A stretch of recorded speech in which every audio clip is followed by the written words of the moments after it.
Laos, 1968. In the jungle, a Green Beret lifted a boot that was not his. Its sole looked Vietnamese, small, narrow, and without a heel. He turned it over. The inside fit an American foot. The government issued the boot to MACV SOG reconnaissance teams. Washington developed its narrow, heelless Vietnamese-style sole. After crossing a border, team members had to leave tracks resembling a Vietnamese villagers. Their gear had to hide them, support intelligence collection, and help them survive discovery. The 1962 Geneva Accords declared Laos neutral. MACV SOG formed on January 24, 1964. Its teams entered Laos with no official rescue guarantee after exposure.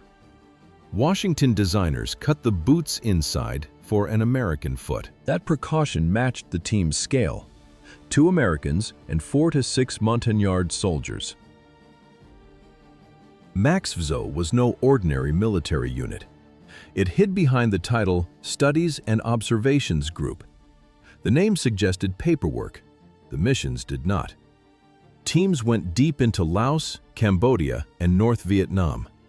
Their orders covered watching the Ho Chi Minh Trail, capturing enemy prisoners, gathering intelligence, and sabotage. The trail ran through Laos and Cambodia. Montagnard was a collective name for peoples of Vietnam's Central Highlands. These were among the war's most dangerous missions. Exposure changed every choice. An uncovered team had no official rescue guarantee. Officially, no one could retrieve men from a mission that did not exist. Gear had to support a concealed crossing, intelligence work, and survival after discovery. If the mission failed, no official rescue operation was promised. With no extraction guaranteed after discovery, preparation began with a quiet inspection before men left the base. Before a patrol left Kontum, each man removed every item that could identify him as an American soldier. John Stryker Meyer, known as Tilt, led MACV-SOG Recon Team Idaho from Forward Operating Base 2 in Kontum. In multiple interviews, he described the procedure in practical terms. Dog tags stayed behind.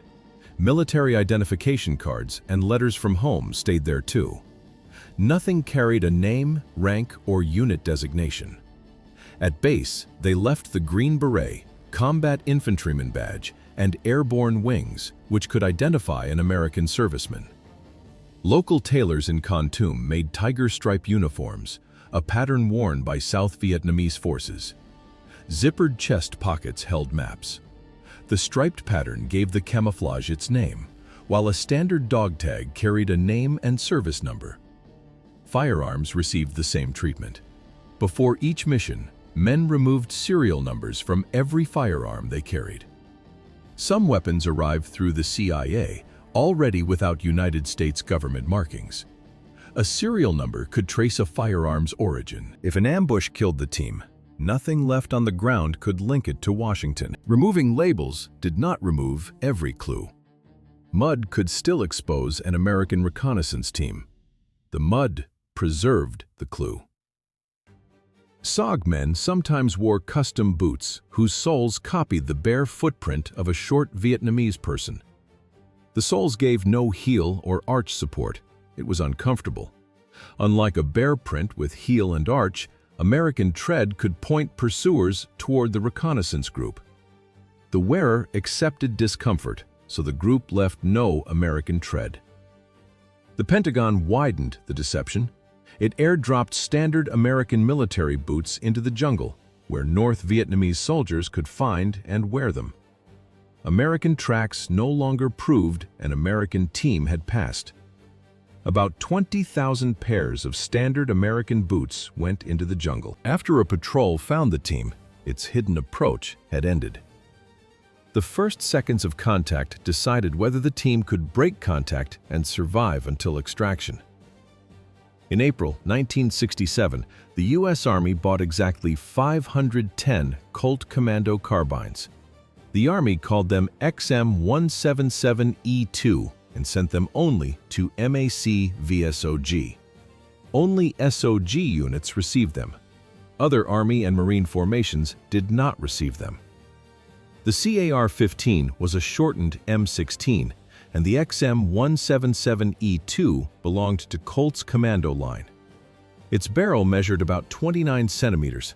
An M16 barrel measured about 51 centimeters. That difference mattered in vegetation. After discovery, a team member could raise the short carbine between branches. Vines caught longer weapons, while the compact carbine passed between branches with less obstruction. Its telescoping stock shortened the weapon further during movement. It still fired the 5.56 mm rifle cartridge, so the smaller weapon used the same ammunition. John Plaster carried 1 through 3 SOG tours and praised its balance and handling. Standard issue held 20 rounds. The Army did not issue 30-round magazines to these reconnaissance teams. That gap mattered during the first exchange, before a team could break contact and move toward extraction. A civilian firearms magazine carried an advertisement for the larger magazines. SOG operators pooled their own money and ordered 30-round magazines through that advertisement. The CAR-15 replaced a weapon suited to a muted first shot. Before that shift, SOG teams carried the Carl Gustaf M/45, or Swedish K. It was a 9mm submachine gun. The CIA obtained the guns from Sweden. No identifying markings remained. Pale green enamel covered the weapon and absorbed light without reflecting it. The weapon fired from an open bolt. Teams prized the variant with an integral suppressor, no external attachment. It formed part of the barrel shroud and did not sit outside the weapon. John Plaster called it SOG's most accurate submachine gun. Its reduced report mattered near a tracker or sentry. Then Sweden imposed an arms embargo on the United States in 1966. The Swedish source ended. The Army asked Smith & Wesson to copy the Swedish K as the Model 76. It followed the Swedish gun's layout, but most teams had already moved to the CAR-15. To keep all men on CAR-15s, team leaders cut the M79 to pistol form. They sawed down its stock and barrel. The launcher hung from the kit's D-ring and tapped it. A man pulled it off a neck lanyard. The single-shot grenade launcher broke open to reload after one low-velocity 40mm round. Each SOG team carried at least one. John Stryker Meyer wrote that every American on his team carried a shortened M79. He called it handheld artillery. A standard infantry squad might have one. 6 SOG men could carry 5 or 6 launchers. During a break contact drill, they fired 40mm fragmentation rounds at pursuers. They moved toward extraction. After the group created room to move, SOG still had to control which rifle sound an enemy patrol heard first. Sometimes that sound came from a captured AK-47. Teams took Chinese Type 56s. The USSR adopted the AK-47 in 1949. China adopted the Type 56 in 1956. The choice did not judge the CAR-15 inferior. It addressed what the patrol would hear first. An AK-47 fired a 7.62 by 39mm round. The CAR-15 used 5.56mm ammunition. The rifles produced different reports. In a chance encounter, a point man could fire the AK first. That familiar report could make a North Vietnamese Army patrol mistake the fire for its own, delaying its response.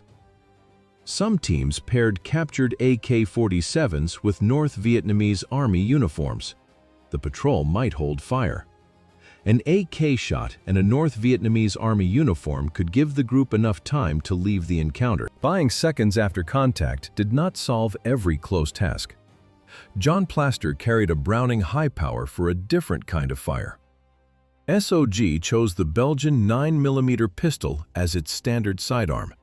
The CIA procured it, keeping the weapon's source deniable. Its magazine held 13 rounds. The Belgian army adopted the pistol in 1935. The SOG chief's highest personal award for a distinguished team leader was a chrome-plated high-power in a velvet case. But some missions needed less noise. Taking a prisoner or stopping a sentry could require a quieter weapon. Preventing a dog from warning a camp could demand the same thing. The semi-automatic high-standard HDM had an integral suppressor and fired .22 caliber rounds. Designers built it for the Office of Strategic Services during the Second World War. SOG still carried it 25 years later. Plaster called it the group's most popular suppressed pistol. No other weapon handled that task as well.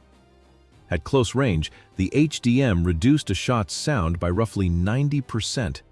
It gave a muted report, not silence. SOG also used suppressed M3A1 grease guns, chambered for .45 caliber rounds, and suppressed Stens. A converted M1 carbine fired 9mm rounds.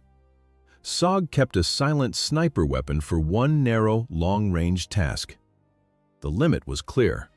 Suppressors dampened mechanical sound, but supersonic rounds still cracked through the sound barrier. Franklin Miller, a Medal of Honor recipient and SOG-10, noted the problem directly. Without subsonic ammunition, the crack erased much of the benefit at close range.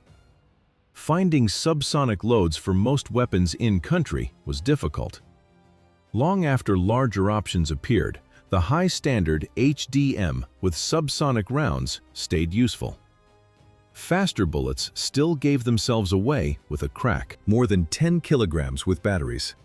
Quiet weapons could reduce one kind of noise. The AN/PRC-25 gave SOG a line to the sky. It was the team's primary backpack FM radio in denied territory. It reached Covey, the forward air controller circling overhead. Covey could arrange extraction, air support, or both. The AN/PRC-25 entered service in 1962. Each team carried at least one set. Men placed spare battery packs in waterproof bags and divided them among the team. One casualty would not leave the group without radio power. The later AN/PRC-77 had updated circuitry and could pair with a KY-57 voice encryption device. Operators also carried the handheld URC-10 survival radio for emergencies. It transmitted on UHF guard frequencies to aircraft above. During the worst recorded extractions, teams were down to their last magazines, with enemy troops closing from three sides. A man pressed the URC-10 to his lips. The call could bring helicopters, but it did not guarantee evacuation. That connection also exposed the patrol. North Vietnamese Army direction-finding teams listened whenever a radio transmitted. A long transmission gave them time for a location fix. In denied territory, that fix could bring enemy troops onto the position. Operators had to send fast. Radio operators used burst transmission. With the AN/GRA-71, they recorded an encrypted Morse message onto magnetic tape. The tape gave a short rustle. Then the device sent the full packet to the Covey aircraft in one burst. It transmitted at roughly 300 words per minute. A real-time message took 90 seconds. The burst remained on air for under 3 seconds. That gave direction-finding teams little time to get a fix. The team split its battery packs among the men, while the burst cut exposure time. A 90-second message stayed on the air for less than 3 seconds. Fast transmissions cut radio time, but they also meant a man needed his map and notes without opening the rest of his load. The shirt came before everything. John Stryker Meyer led Recon Team Idaho as its 1-0, and 2 tours with MACV SOG pushed him toward that kind of planning. MACV SOG had existed since 1964. He treated the olive green field shirt as the first layer that stayed with the body when other gear had to go. He was deciding what remained. The standard fatigue shirt already had its own pockets, but Meyer added more, including one extra pocket on each sleeve. Those pockets moved essentials upward. He secured a compass inside a pocket with a cord so it could not slip away during a fast exit. The compass stayed tied down. Beneath the front of the shirt, he also used a vertical black zipper pocket that ran up and down the chest. That pocket held maps, a morphine syringe, and a signal mirror. A backup pistol stayed on his body for the same reason, because the shirt had to carry what mattered after the main gear was dropped. The map stayed on him. Meyer was not relying on factory placement alone. He changed the basic garment so loss of gear did not erase navigation or records. He always carried a notebook. It held notes from the field and marked the places where the team took photographs, keeping the record with the man. On that shirt, paper and direction stayed close. Getting the report out changed nothing if the man never reached the helicopter. Dense jungle often left no clearing big enough to land. Above the trees, a UH-34 King B hung on the line. Since 1964, that line had been the McGuire rig, a long rope, a loop for the legs, and a second loop for the wrists. The operator stepped in, locked himself to it, and the helicopter climbed above the canopy at speed. Rotor wash shook the ride. The method solved the landing problem, but it asked too much from the man below.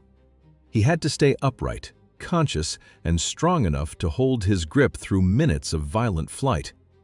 A wounded operator who blacked out could slip free. Some did. After one of those falls, Major Robert Stevens, Captain John Knabb, and Sergeant First Class Clifford Roberts drew a new answer on a napkin. Their initials named it Stabo. The harness stayed on during the whole mission and carried the team's load-bearing gear from the start. Its leg straps stayed taped up until extraction, then dropped loose around the thighs. When pickup came, 2 shoulder rings clipped straight to the helicopter bridle, and the man no longer needed his own grip to stay alive. He could still fire or key the radio. If he was wounded or unconscious, the harness held him. CSO bought the first 500 in March of 1969 for about $5 each.